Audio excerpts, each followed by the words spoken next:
Have you given any thought to actually competing at the World Chess Boxing Championships? Yeah, absolutely. I gave it a thought because I've seen a lot of film and like I box with real boxers and like really, I take it very seriously with boxing. So when I take it very serious, like I've seen some of the film and some of the basics of boxing, they not doing. Like when you throw a punch, you have to generally keep the other hand up. So when you throw a punch, generally, naturally, you don't do that as an inclination. When you throw a punch, you do it like this or like that, but with your hand down. Generally, that's not the best because a counter punch will come and you get knocked out. So you generally want to throw punches with your hands up, the other one. And then sometimes, like obviously, if I'm moving my head, I keep my hands down just a little bit, then keep them back up. I do also a Philly shell from the right side. Sometimes when they get very close to me, then I can pivot out or do something like move my head, body shot, head shot thing, and then move around. So, I have this kind of down. Man, they out there going crazy. They're like right next to my house now. The lawn guys today.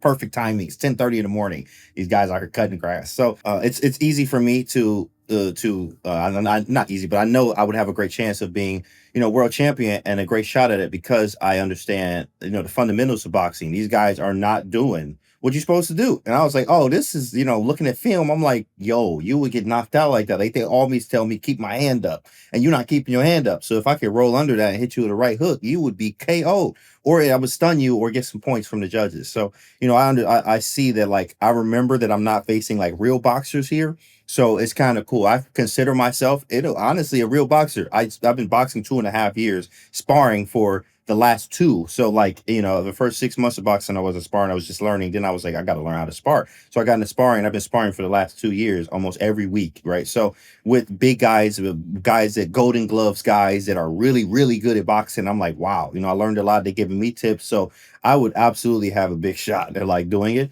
and in the chess part and the boxing. So I'm excited for that. Whom do you think you would pick as a decent opponent? Who would be also a challenge for you to chess box with?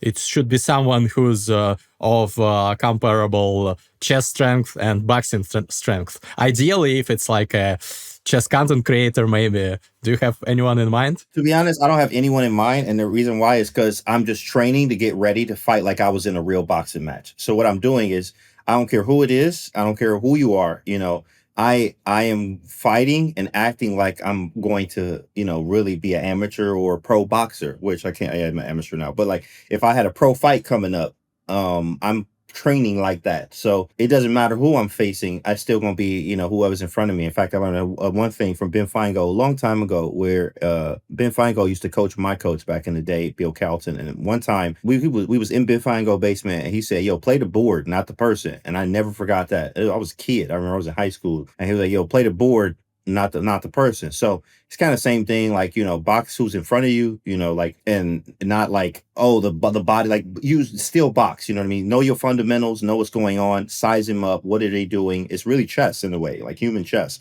But I'm not scared or like anything like that. I don't have anyone I would say, oh, I want to fight this guy. Like, I don't care. Whoever is in front of me, we got to get this work. That's how it goes for me.